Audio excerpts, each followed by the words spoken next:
Hello students, welcome on my YouTube channel Physics by Pradeep Kumar. Now in this video we will discuss another problem based on Newton's law of motions, which is nothing but lift problem. Okay, lift or elevator problem. So there are many cases of a lift when lift goes downward or goes upward with acceleration or uniform motion.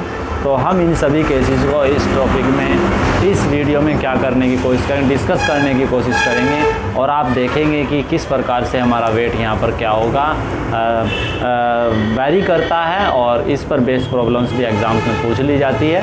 तो आप इस video की help से concept clear करके आपने exam में कई आने वाली प्रॉब्लम्स को भी क्या कर सकते हैं, इजीली सॉल्व कर सकते हैं। तो थोड़ा सा समझने की कोशिश कीजिएगा प्रॉब्लम को।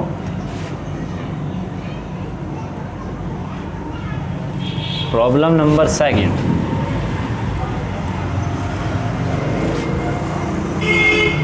प्रॉब्लम सेकंड,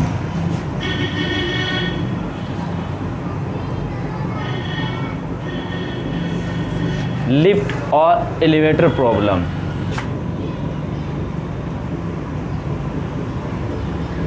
लिफ्ट और elevator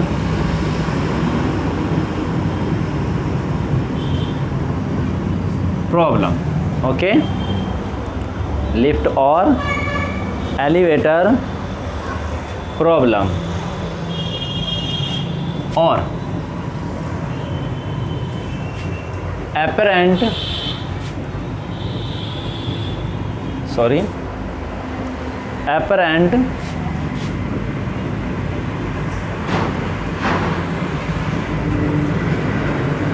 weight of a man in a lift or elevator. Okay, there are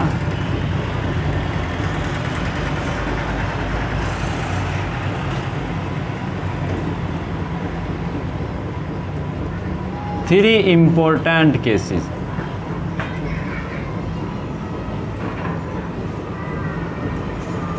Okay, first of all we take case first. When a lift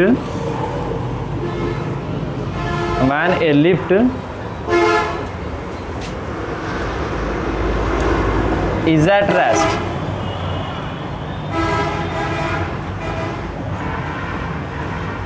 they are many कर लीजिए, कई सारे case बन जाएंगे जहाँ लो मुझे idea है कई केस बनेंगे।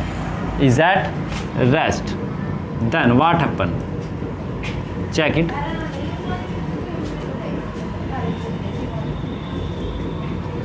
Suppose this is a lift, okay, and it is the base of this lift. Suppose there a person, ये कोई आपका पर्सन है यहाँ पर। अब आप देखिए लिफ्ट आपकी रेस्ट में है, क्लियर है ना। जब आपकी लिफ्ट रेस्ट में है तो एक्सीलेशन कितना हुआ, इसकी वेलोसिटी 0 हुई और उसी के कारण जो लिफ्ट का आपका एक्सीलेशन है वो भी क्या होगा, 0। हमें सिस्टम कंसीडर करना है, तो सिस्टम हमारा क्या है, मैन। तो यहाँ पर आप देखिए इस आदमी का यहाँ पर आपका कुछ ना कुछ क्या होगा, वेट होगा mg, क्लियर है ना। देखिए जिस वेट की हम इसकी बात करें, यहाँ पर एक बात का हमेशा ध्यान रखें, एक होगा एक्चुअल वेट और एक होगा एपरेंट वेट। मतलब एपरेंट मीन्स जो जिसका आपका इस आदमी को आभास होगा वर्चुअली, ठीक है। दैट मीन्स ये आपका रियल वेट होगा इन रेस्ट mg, और एक वेट वो होगा जिसे हम इस लिफ्ट में मेज़र करेंगे by the help of A measuring scale, okay, balance. तो अब ये जो mg वेट है ये डाउनवर्ड है इसका, और इस डाउनवर्ड वेट के कारण ये इस लिफ्ट की जो आपका बेस है उस पर ये इतना फोर्स अप्लाई करेगा mg, और आपने Newton's law Newton's third law आपने पढ़ा है, एक्शन एंड रिएक्शन लॉ। जब ये पर्सन इस पर mg फोर्स अप्लाई करेगा इसके बेस पर, तो इसका बेस भी इस ऑब्जेक्ट पर, इस मैन पर इतना ही फोर्स अपोजिट डायरेक्शन में क्या करेगा, अप्लाई करेगा। सपोज कर लीजिए ये आपका कितना है, are reaction.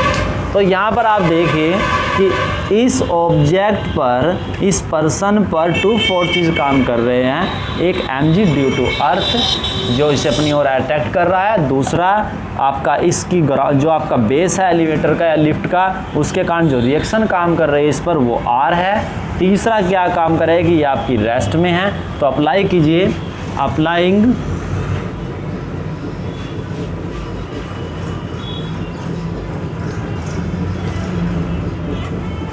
Newton's second law. क्या होगा देखिए, अब यहाँ तो ये ऊपर जा रहा है ना ये नीचे जा रहा है, तो सिंपल सी बात है कि r और mg में से आप किसी को भी आप बड़ा कंसीडर कर सकते हैं, कोई प्रॉब्लम नहीं है। सपोज कर लीजिए r को मैंने पॉजिटिव लिया, तो mg आपका ऑटोमेटिकली क्या हो जाएगा, निगेटिव हो जाएगा, क्योंकि ये डाउनवर्ड डायरेक्शन में है। r minus mg, this will be equals to net force equals to m में m is the mass of the elevate of the person and multiply by acceleration is 0, implies that r equals to mg।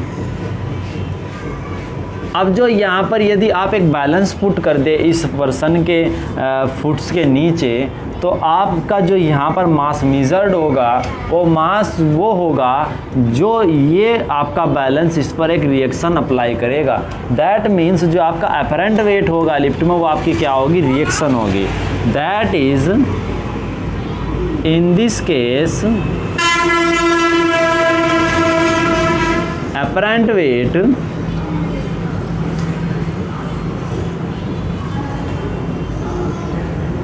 of man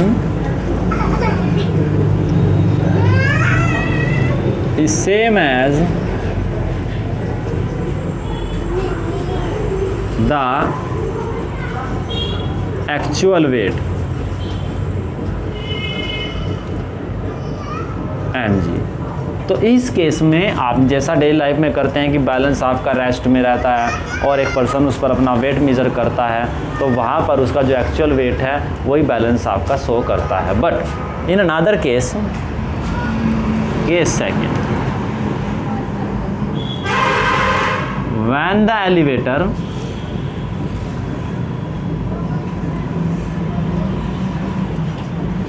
elevator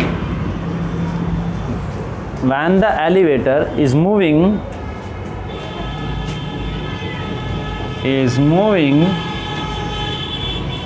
uniformly in downward direction,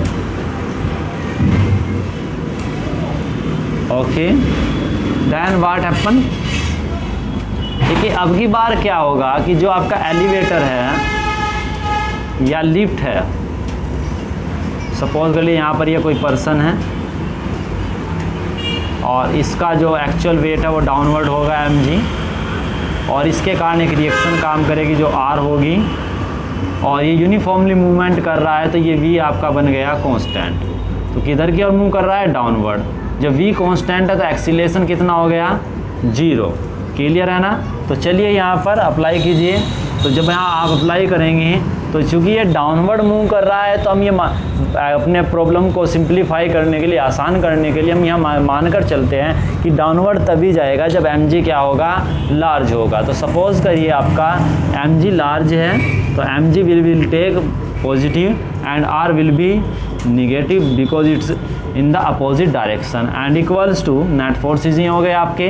अब आपका F equals to होता है m में, मास आपका m हो गया of the person and a is the acceleration, acceleration is the elevator is 0, so the acceleration of the person is also 0 because the person standing inside the elevator, okay, this multiply by 0, that is r equals to mg.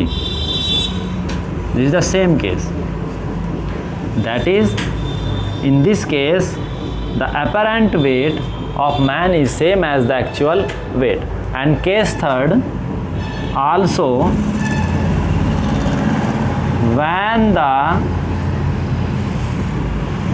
elevator is moving upward uniformly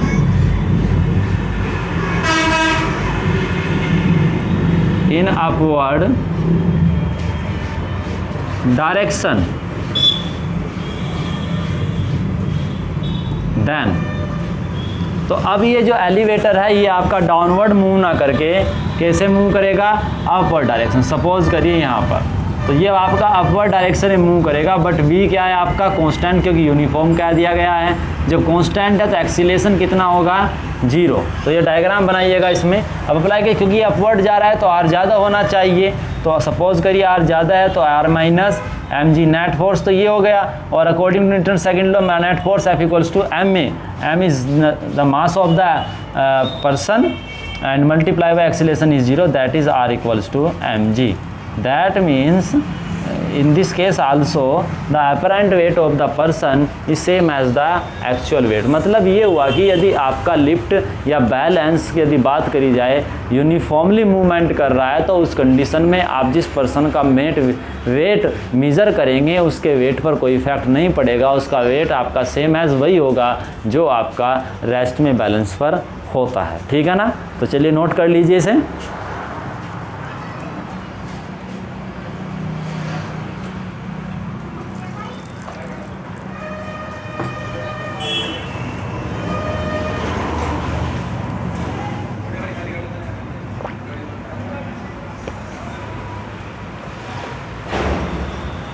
Okay, now come back for fourth case.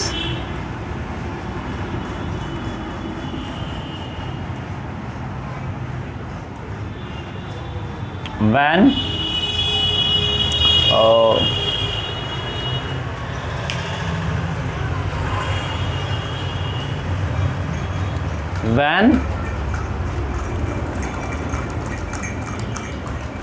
the elevator is accelerating in downward direction,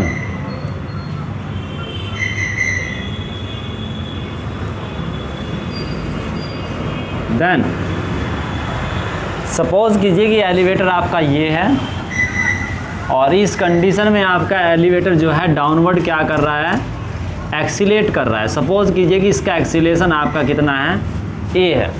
ठीक है ना, in that case since this elevator goes downward, so mg will be larger than r, that is we can write here mg minus r equals to ma, implies that r will be mg minus ma, that is mg minus a.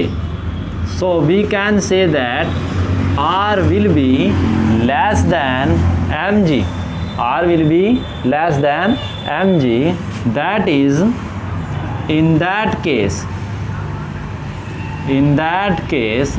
the apparent weight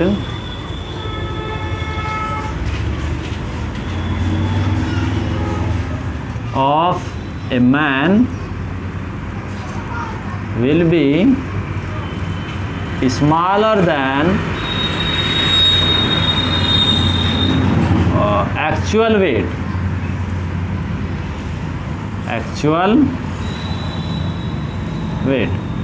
okay, if suddenly the thread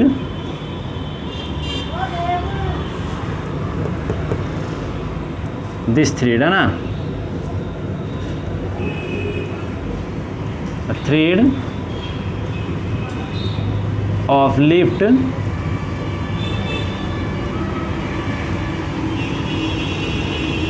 broken, then मतलब टूट जाती है, या ब्रोक्ड कर दीजिए, ब्रोक्ड टूट जाती है, तब क्या होगा, that is for free fall. Okay, in this case the acceleration of this lift will be same as the acceleration due to gravity, that is g. A equals to g implies that r will be equals to m g minus g, that is equal to 0. तो इसका meaning क्या हुआ कि इस case में जो आपका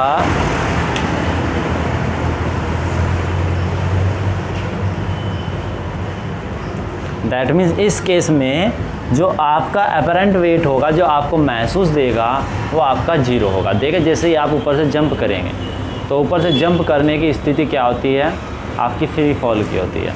तो उस फ्री फॉल की कंडीशन में आपको अपना वेट नेग्लिजिबल महसूस होगा। जैसे झूला झूलते समय जब आप ऊपर से नीचे आते हैं तो आप अपने को फ्री फॉल जैसा महसूस करते हैं, लाइट महसूस करते हैं। ठीक है ना, ये बात। चलिए next is nothing but the fifth part. Fifth part is nothing but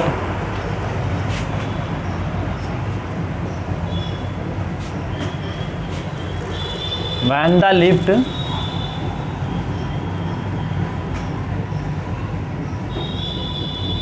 is accelerating in upward direction,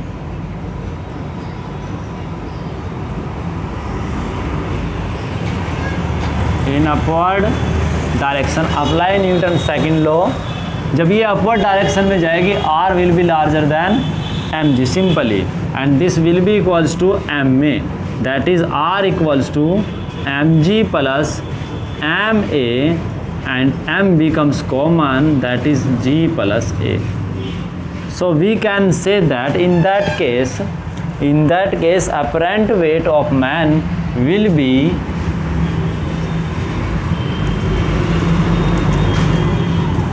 larger than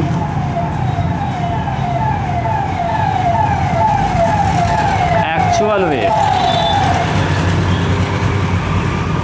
तो इस केस में क्या होगा कि पर्सन को अपना वेट अपने एक्चुअल वेट से अधिक महसूस देगा। जैसे आप झूले में ऊपर की ओर जाइए, आपको ऐसा लगता है कि आप बहुत ज़्यादा भारी हो गए हैं, ठीक है ना, तो आपको अपना वेट उस कंडीशन में कम महसूस देगा in the comparison of the rest condition. ठीक है ना, तो ये काफ़ी इम्पोर्टेंट कंक्लूजन्स थे यहाँ पर। तो आप सिर्फ एक काम याद रखिए कि जिस भी बॉडी के लिए, जिस भी सिस्टम के लिए आपको काम करना है उस सिस्टम को आइडेंटिफाई करिए, और सिस्टम को आइडेंटिफाई करने के बाद आप क्या करिए कि उस पर जितने भी टाइप्स के फोर्सेस अप्लाइड हैं उन फोर्सेस को डिफाइन करिए, आइडेंटिफाई करिए, और उसके बाद न्यूटन सेकंड लॉ का आप अप्लाई कर दीजिए। न्यूटन सेकंड लॉ जैसे ही आप अप्लाई करेंगे आपको यहाँ पर रिजल्ट्स निकल कर आ जाएंगे। ठीक है ना, तो आई थिंक दिस आपको ये टॉपिक क्लियर हो गया होगा। तो फिर यदि आपको कोई डाउट है तो प्लीज़ पूछिएगा। Okay, thank you for watching this video.